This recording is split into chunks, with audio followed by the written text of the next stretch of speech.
नमस्कार सभी केंद्रीय कर्मचारी, राज्य कर्मचारी और पेंशन भोगियों के आपके अपने भरोसेमंद YouTube channel government employees times के फ्रेश वीडियो में एक बार फिर से हार्दिक स्वागत है। देश भर के 1 करोड़ से ज़्यादा कर्मचारियों और पेंशनर्स के लिए 8वें पे कमीशन को लेकर आई 4 बड़ी खबरें, जिसमें बात करने वाले हैं 8वें वेतन आयोग में 30% बढ़ सकती है केंद्रीय कर्मचारियों की बेसिक सैलरी।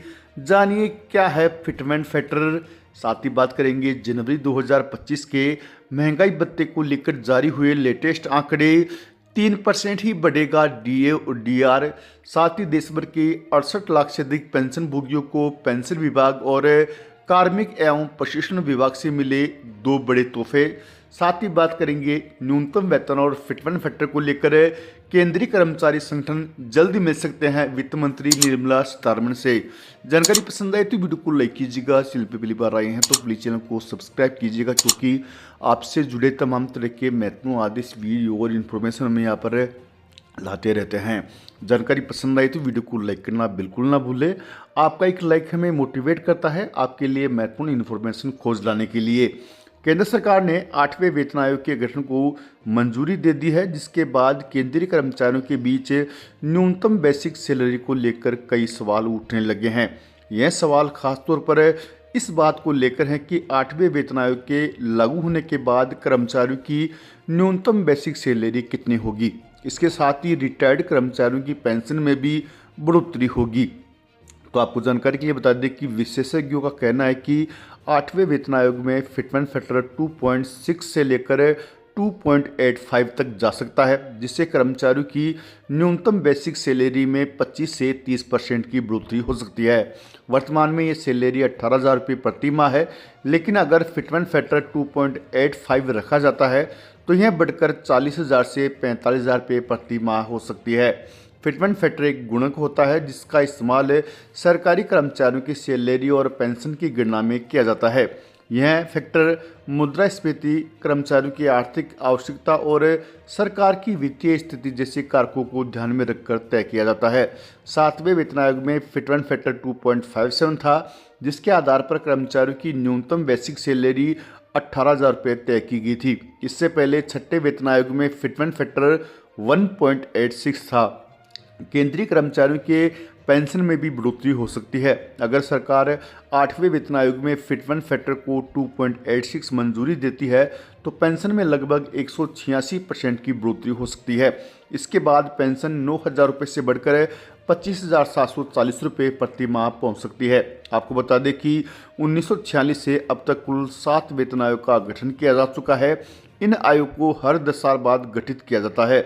मौजूदा 7वां वेतन आयोग 2016 में लागू हुआ था और 2026 में यह खत्म हो जाएगा। इस हिसाब से 8वां वेतन आयोग जनवरी 2026 से लागू होने की संभावना है। वहीं पर आपको जानकारी के लिए बता दें कि न्यूनतम वेतन और फिटमेंट फैक्टर को लेकर केंद्रीय कर्मचारी संगठन जल्द वित्त मंत्री निर्मला सीतारमण से मिल सकते हैं। केंद्र सरकार द्वारा 8वें पे कमीशन के गठन को मंजूरी मिलने के बाद लाखों कर्मचारियों और पेंशन भोगियों में उत्साह के साथ कई सवाल भी उठ रहे हैं।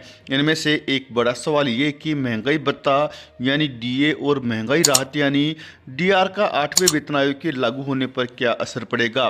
क्या डीए और डीआर शून्य कर दिए जाएंगे।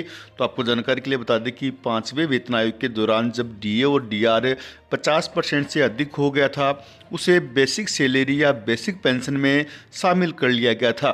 मर्जर के बाद डीए और डीआर शून्य हो गया था।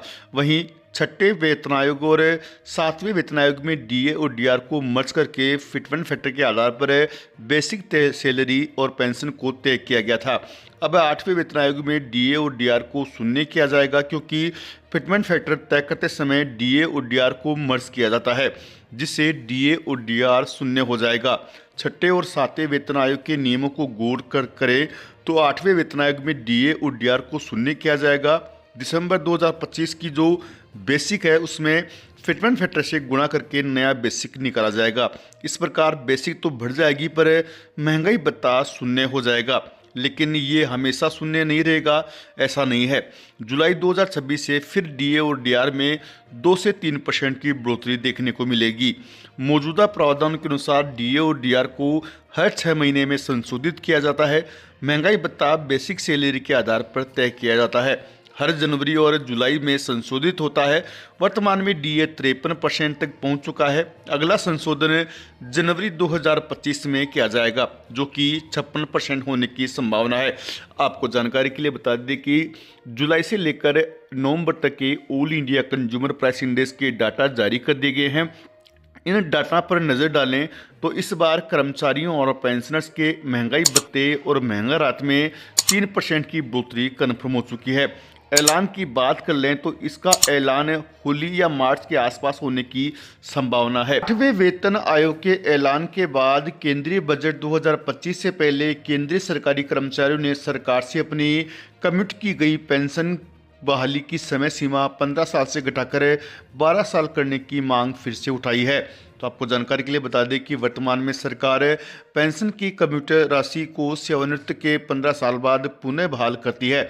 इस संबंध में national council joint consultative missionary staff side ने वित्त मंत्री निर्मला सीतारमण को औपचारिक रूप से पत्र लिखकर इसे 12 साल करने का अनुरोध किया गया है। एनसीजेसीएम के सचिव सी गोपाल मिश्रा ने हाल ही में वित्त मंत्रालय को भेजे गए एक पत्र में बताया कि सरकार ब्याज सहित कमिट की गई पेंशन की पूरी राशि 11 वर्षों में वसूल कर लेती है। उन्होंने कहा कि कई राज्य सरकारें कमिट पेंशन को 12 साल के भीतर बहाल कर देती है।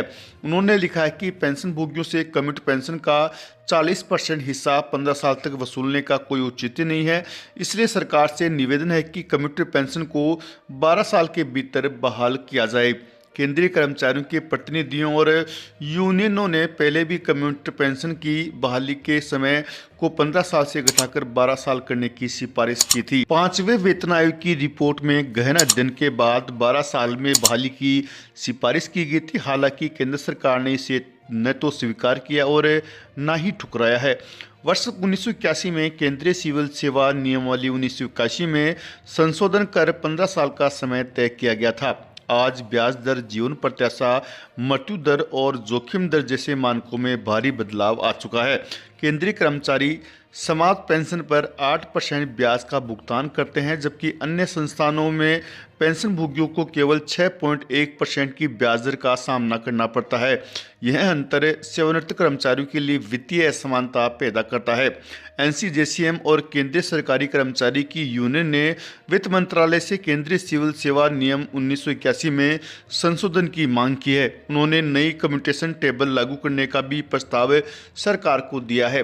वहीं पर आपको बता दें कि 8वें पे कमीशन के न्यूनतम वेतन और फिटमेंट फैक्टर सहित कम्यूट पेंशन को लेकर केंद्रीय कर्मचारी संगठन वित्त मंत्री निर्मला सीतारमण से जल्द मुलाकात कर कर्मचारियों और पेंशनर्स की मांग को रखेंगे।